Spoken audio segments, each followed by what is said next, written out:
سب سے پہلی بات یہ سمجھیے گا کہ بہت ساری چیزیں ہمارے اوپر بھی حرام ہے، جس طرح خنزیر کا کھانا مسلمانوں کے لیے بھی حرام ہے، لیکن یہود کے لیے اس سے بڑھ کر تھا۔ جیسے رب العزت نے وہ مقام پر ارشاد فرمایا ہے کہ ہم ناخن والی جو چیز ہے، ناخن والی جو چیز ہے ہم نے اسے پر حرام قرار دیا۔ ناخن والی سے مراد کیا ہے؟ تو اب اس میں مفسرین یہ کہتے ہیں کہ ایسی چیز کہ جس کی پاؤں کی انگلیاں الگ الگ پٹی ہوئی نہیں ہوتی، اور جس طرح انگلیاں الگ الگ ہیں پاؤں کی انگلیاں، اور جس طرح ہماری الگ الگ ہیں، اسی طرح ایسا جانور کہ جس کی انگلیاں الگ الگ نہیں ہوتی۔ اسی طرح خود والے ہیں تو خود میں اگر آپ نے دیکھا وہ گائے یا بھینس، اس کا جو خود ہے وہ تین سے کٹا ہوا ہوتا ہے، تو ایسا خود ہو جو ملا ہوا ہو، جیسے اونٹ کا خود ہے، تو اس وجہ سے محدثین اور مفسرین یہ کہتے ہیں کہ جیسے اونٹ ہے وہ بھی یہود پر حرام تھا، اسی طرح شکر مرغ ہے، بطخ وغیرہ ہے، بطخ کا بھی آپ نے دیکھا ہوگا کہ اس کا جو پنجہ ہے وہ جڑا ہوا ہوتا ہے، اس میں بیچ میں کٹ نہیں ہوتا۔ ایسی چیزوں پر جو رب العزت نے ان پر حرام قرار دیا، حالانکہ یہ حلال چیزیں تھیں اور دیگر امتوں پر اور جیسے ہمارے اوپر بھی حرام نہیں ہے۔ اب انہیں حرام قرار دینے کی وجہ کیا تھی؟ اس لیے کہ انہوں نے ظلم زیادتی کی، انہوں نے ظلم زیادتی کی، اور اس ظلم کی تفصیل اللہ رب العزت خود بیان فرماتے ہیں کہ انہوں نے لوگوں کو اللہ کے راستے سے روکا، لوگوں کو گمراہ کرنے کی کوشش کی۔ اسی طرح حق دین و ربا، سودی معاملات کرتے تھے۔ اب سودی معاملات میں یہود کی اپنی ایک تعریف ہے، آج بھی اگر آپ سودی معاملات کو دیکھیں گے تو یہود سے پہلے سے دنیا میں سب سے زیادہ قرض لینے والے پیچھے آپ دیکھیں گے یہودی ہیں، سب سے زیادہ سود لینے والے یہودی ہیں، تو اسی وجہ سے انہوں نے پوری دنیا کے نظام کو جبرا ہوا ہوتا ہے۔ اچھا، سب سے بڑھ کر یہ کہ یہود آپس میں سود کا معاملہ نہیں کرتے تھے، اس لیے کہ ان کی مذہبی کتاب کے مطابق تو سود حرام ہے، اس لیے کہا کرتے تھے کہ لیس علینا فی الامیین سبیل، یہ جو سودی معاملہ کرتے تھے غیر یہودیوں سے کرتے تھے، غیر یہودیوں سے جو معاملہ کرتے تھے وہ سودی معاملہ کرتے تھے۔ اسی طرح اس کے ساتھ یہ تھا کہ وہ لوگوں پر ظلم کرتے تھے اور ان کا مال کھاتے تھے، لوگوں پر ظلم کرتے اور ان کا مال کھاتے۔ اس میں ان کا نظریہ یہ تھا کہ یہودیوں کا مال ناحق طریقے سے کھانا تو درست نہیں ہے، لیکن غیر یہودی کا مال جیسے بھی حاصل کر سکتے ہو حاصل کرو۔ یہ ظلم ہے جن کی وجہ سے اللہ رب العزت نے یہ آزمائشیں اور یہ عذاب نازل کیے۔ اگلی جو آیت ہے وہ اہم ہے، اس میں اللہ رب العزت فرماتے ہیں کہ سارے یہودی ایسے نہیں تھے، سارے یہودی ایسے نہیں تھے، اس لیے کہ آپ جانتے ہیں کہ اس سے پہلے بھی یہ بات ہو چکی ہے کہ تورات اور انجیل ان میں نبی علیہ السلام کی آمد سے متعلق خبریں تھیں، اور نبی علیہ السلام کی نشانیاں بھی ان کے اندر مذکور ہیں کہ اس طرح سے نبی آئیں گے۔ تو اللہ رب العزت نے ان کتابوں کے اندر پیارے نبی صلی اللہ علیہ وسلم سے متعلق پیشن گوئی کی ہوئی تھی۔ اب وہ علماء یہود کے جو مخلصین تھے اور انہوں نے تورات اور انجیل کو صحیح طرح سے پڑھا ہوا تھا، تو وہ نبی علیہ السلام کو ان کی علامات سے جانتے تھے۔ لہٰذا جب نبی علیہ السلام نے نبوت کا دعویٰ کیا اور انہوں نے ان نشانیوں کو پیارے نبی نے دیکھا تو وہ ان پر ایمان لے کر آئے۔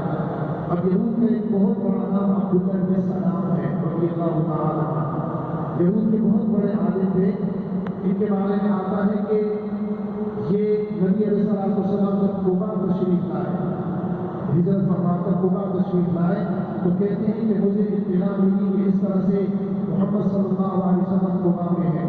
فرماتے ہیں کہ میں اپنی پھپھی کے باغ میں کھجور کا باغ تھا، ان کے درختوں کی کاٹ چھانٹ کر رہا تھا۔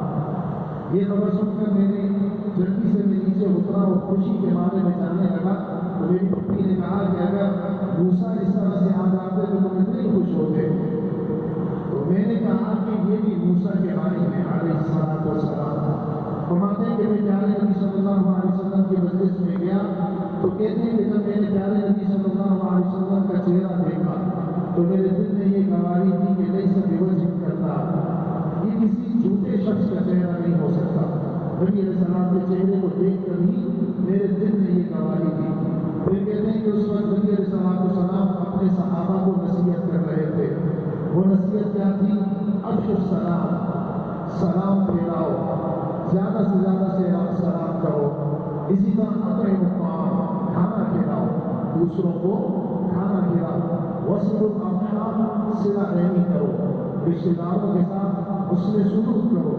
وصلوا باللیل والناس نیام، راتوں کو اٹھ کر نماز پڑھو اس حال میں کہ جب لوگ سو رہے ہو، یعنی تہجد کی نماز پڑھو۔ تو کہتے ہیں کہ یہ وہ پہلے 4 جملے ہیں جو پیارے نبی صلی اللہ علیہ وسلم کے میرے کانوں میں پڑے۔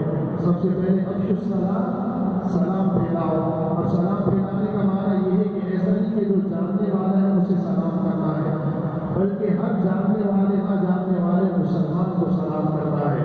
اسی طرح کھانا کھلاؤ، کھانا کھلانے کے لیے قید نہیں ہے کہ صرف غریبوں کو کھانا کھلانا ہے، اپنے رشتہ داروں کو بھی کھانا کھلاؤ، اپنے دوستوں کو بھی کھانا کھلاؤ، جیسے تمہاری وسعت ہو، اس میں بھی عموم رکھا گیا۔ وصلوا الارحام، اور صلہ رحمی کرو، اپنے رشتہ داروں کے حقوق ادا کرو، حسن سلوک ان کے ساتھ کرو۔ وصلوا باللیل والناس نیام، اس لیے نبی علیہ السلام نے فرمایا کہ نفلی نمازوں میں سب سے افضل نماز تہجد کی نماز ہے، سب سے افضل نماز تہجد کی نماز ہے۔ یہاں پر ایک اور وضاحت بھی کرتا چلوں کہ تہجد کی نماز عشاء کی نماز کے بعد جو نوافل پڑھے جائیں گے وہ تہجد کے نفل ہیں۔ عشاء کی نماز کے بعد جو نفل پڑھے جائیں گے وہ تہجد کی نماز ہوگی، چاہے بالفرض ابھی عشاء کی نماز سے فارغ ہوئے، اب ایک شخص اسے پتہ ہے کہ میں رات میں سونے کے بعد جاگ نہیں سکتا، لہٰذا وہ سونے سے پہلے ہی 2 رکعت نفل، 4 رکعت نفل تہجد کی نیت سے پڑھ لیتا ہے تو اسے بھی تہجد کا ثواب ہو جائے گا۔ اسی طرح تہجد کی نماز کے لیے سونا شرط نہیں ہے۔ بعض لوگ یہ سمجھتے ہیں کہ سوئیں گے پھر جاگیں گے تو تب تہجد کی نماز ہے، تہجد کی نماز کے لیے سونا شرط نہیں ہے۔ البتہ تہجد کی نماز کا سب سے افضل جو وقت ہے وہ آخری پہر ہے۔ آخری پہر کا مطلب یہ ہے کہ جس میں ہم سحری کھاتے ہیں، رمضان میں جس میں ہم سحری کھاتے ہیں، فجر کی نماز سے پہلے کا وقت، جب فجر کی نماز کا وقت داخل ہوتا ہے، اس سے پہلے کا جو وقت ہے یہ تہجد کا افضل وقت ہے۔ لیکن اگر کوئی اس وقت میں نہیں اٹھ سکتا، پہلے ہی نفل پڑھ لے، سونے سے پہلے پڑھ لے تہجد کی نیت سے، تو یہ بھی تہجد کی نماز ہو جائے گی۔ اب یہ کہتے ہیں کہ میں نبی علیہ السلام کی خدمت میں گیا، نبی علیہ السلام سے میں نے کہا کہ اللہ کے نبی میں آپ سے چند سوالات کرتا ہوں، اگر آپ نے ان سوالات کے جوابات دے دیے تو میں آپ پر ایمان لاؤں گا، اس لیے کہ ان سوالات کے جوابات نبی کے علاوہ کوئی نہیں دے سکتا۔ وہ سوالات کیا تھے؟ 3 سوالات۔ سب سے پہلا سوال یہ ہے کہ قیامت کی سب سے پہلی نشانی کون سی ہے؟ قیامت کی سب سے پہلی نشانی کیا ہے؟ دوسرا نبی علیہ السلام سے سوال کیا کہ اہل جنت کو سب سے پہلے کون سا کھانا کھلایا جائے گا؟ اور تیسرا سوال یہ ہے کہ یہ جو بچہ پیدا ہوتا ہے کبھی باپ کے مشابہ ہوتا ہے کبھی ماں کے مشابہ ہوتا ہے، تو یہ بچہ باپ کے مشابہ کب ہوتا ہے، ماں کے مشابہ کب ہوتا ہے؟ یہ تین سوالات ہیں۔ نبی علیہ السلام کچھ دیر کے لیے خاموش رہے، تو نبی علیہ السلام نے جواب دیا، فرمایا کہ جبرائیل علیہ السلام میرے پاس آئے، انہوں نے ان تینوں سوالات کے جوابات بتائے ہیں۔ پہلا جو سوال ہے کہ قیامت کی سب سے پہلی نشانی کون سی ہے، تو نبی علیہ السلام نے فرمایا کہ آگ ظاہر ہوگی مشرق کی جانب سے، اور وہ لوگوں کو ہٹا کر مغرب کی طرف لے کر جائے گی۔ مشرق سے آگ آئے گی اور لوگوں کو وہ بھگا کر ہٹا کر مغرب کی طرف لے کر جائے گی۔ یہ قیامت کی سب سے پہلی نشانی ہے۔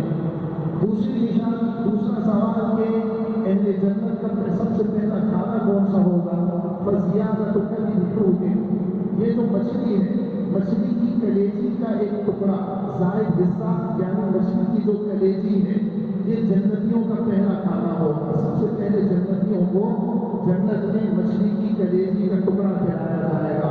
اور تیسرا سوال کہ بچہ باپ کے مشابہ کب ہوتا ہے، ماں کے مشابہ کب ہوتا ہے؟ تو نبی علیہ السلام نے فرمایا کہ جب ہم بستی کے بعد دوران مادہ تولید اگر شوہر کا غالب ہو جائے بیوی کے مادہ تولید اور نطفے پر، اگر شوہر کا مادہ تولید یعنی نطفہ غالب ہو جائے بیوی کے نطفے پر، تو یہ بچہ باپ کے مشابہ ہوتا ہے۔ اگر بیوی کا نطفہ یا مادہ تولید شوہر کے مادہ تولید پر غالب ہو جائے تو وہ بچہ ماں کے مشابہ ہوتا ہے۔ عبداللہ بن سلام رضی اللہ تعالیٰ عنہ فرماتے ہیں کہ جب نبی علیہ السلام نے تینوں سوالات کے جوابات دے دیے تو میں نے نبی علیہ السلام سے کہا کہ اللہ کے نبی میں آپ پر ایمان لاتا ہوں۔ اس طرح سے یہ نبی علیہ السلام پر ایمان لائے۔ تو اللہ رب العزت فرما رہے ہیں کہ لکن الواسطون فی العلم منہم، ان میں جو اہل علم تھے اور مخلصین بھی تھے جو اللہ کی اطاعت میں آنا چاہتے تھے، تو وہ ایسے نہیں ہیں، وہ اللہ رب العزت کے احکام پر بھی چلے، پیارے نبی صلی اللہ علیہ وسلم کی اطاعت بھی کی اور ان کی نبوت کو قبول بھی کیا ہے۔ والمؤمنون یؤمنون بما انزل الیک وما انزل من قبلک، پچھلی کتاب پر بھی ایمان رکھا اور قرآن کریم پر بھی ایمان لے کر آئے۔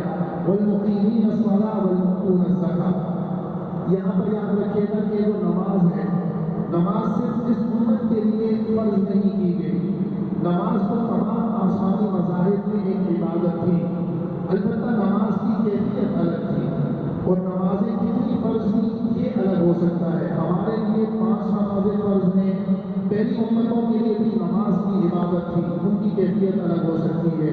اسی طرح زکوٰۃ کا حکم صرف ہمارے لیے نہیں ہے بلکہ ہم سے پہلی جو آسمانی کتابیں اور آسمانی مذاہب تھے ان میں بھی زکوٰۃ کا حکم تھا، البتہ اس کی کیفیت اور اس کے احکام مختلف ہو سکتے ہیں، لیکن نفس صلاۃ، نفس زکوٰۃ، یہ تمام کے تمام آسمانی مذاہب کے اندر یہ احکام موجود ہیں۔